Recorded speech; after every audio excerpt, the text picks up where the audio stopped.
फिलिस्तीन एकजुटता दिवस पर संयुक्त बैनर से वामपंथी पार्टियां करेंगी एकजुटता मार्च। बेतिया में हुई बैठक। 7 अक्टूबर 2024 को फिलिस्तीन पर लगातार जारी इजराइल हमले के 1 साल पूरे हो रहे हैं। इस जनसंहार के खिलाफ वामपंथी पार्टियां 7 अक्टूबर को देशव्यापी फिलिस्तीनी एकजुटता दिवस मनाने का आह्वान किया है, जिसकी तैयारी के लिए भाकपा जिला कार्यालय में माकपा की बिहार राज्य सचिव मंडल सदस्य प्रभुराज नारायण राव की अध्यक्षता में बैठक का आयोजन हुआ। बैठक को संबोधित करते हुए भाकपा जिला मंत्री ओम प्रकाश कारांती ने कहा कि अब तक फिलिस्तीन में जनता का 42,000 से ज्यादा बेगुनाह जाने जा चुकी हैं। भाकपा माले जिला कमेटी सदस्य सुनील कुमार राव ने कहा कि इस जुल्म के खिलाफ 7 अक्टूबर को वाम दलों ने पूरी ताकत से सड़कों पर उतरकर इस जुल्म का विरोध दर्ज करेंगे तथा इस जुल्म को तत्काल रोकने की मांग करेंगे।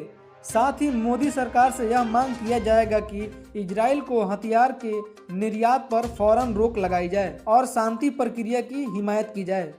आज हम लोग तीनों वामपंथी दल सीपीआई, सीपीआईएम और सीपीआईएमएल की संयुक्त बैठक भारतीय कम्युनिस्ट पार्टी के जिला कार्यालय में आज हम लोग किए हैं, जिसकी अध्यक्षता प्रभुराज नारायण राव जी ने किया है। राष्ट्रीय स्तर पर तीनों वामपंथी पार्टियों ने ये फैसला लिया है कि 7 अक्टूबर को इजराइल और फिलिस्तीन के बीच जो युद्ध चल रहा है उसका 1 वर्ष पूरा हो रहा है। इसलिए 7 अक्टूबर को पूरे देश के अंदर तमाम मुख्यालयों पर इजराइल के खिलाफ हम लोग प्रोटेस्ट डे मनाएंगे और फिलिस्तीन के समर्थन में जहां लाखों की संख्या में बच्चे और महिलाओं की हत्या की गई है और ये अमेरिका के सह पर इजराइल जो है वह गुंडागर्दी कर रहा है, जबकि भारत शुरू से फिलिस्तीन का पक्षधर रहा है।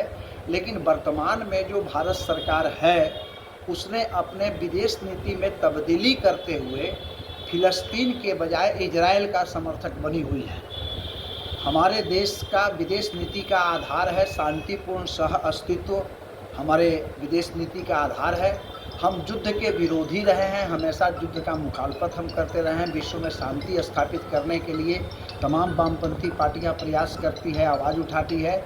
लेकिन अमेरिका के सह पर इजराइल जो है वह फिलिस्तीन के साथ जो है वह युद्ध कर रहा है और फिलिस्तीन को जो युद्ध का जो प्रोटोकॉल है कि युद्ध में सार्वजनिक स्थलों पर खास करके स्कूलों और अस्पतालों पर बमबारी नहीं किया जाता है, उसको तहस नहस नहीं किया जाता है।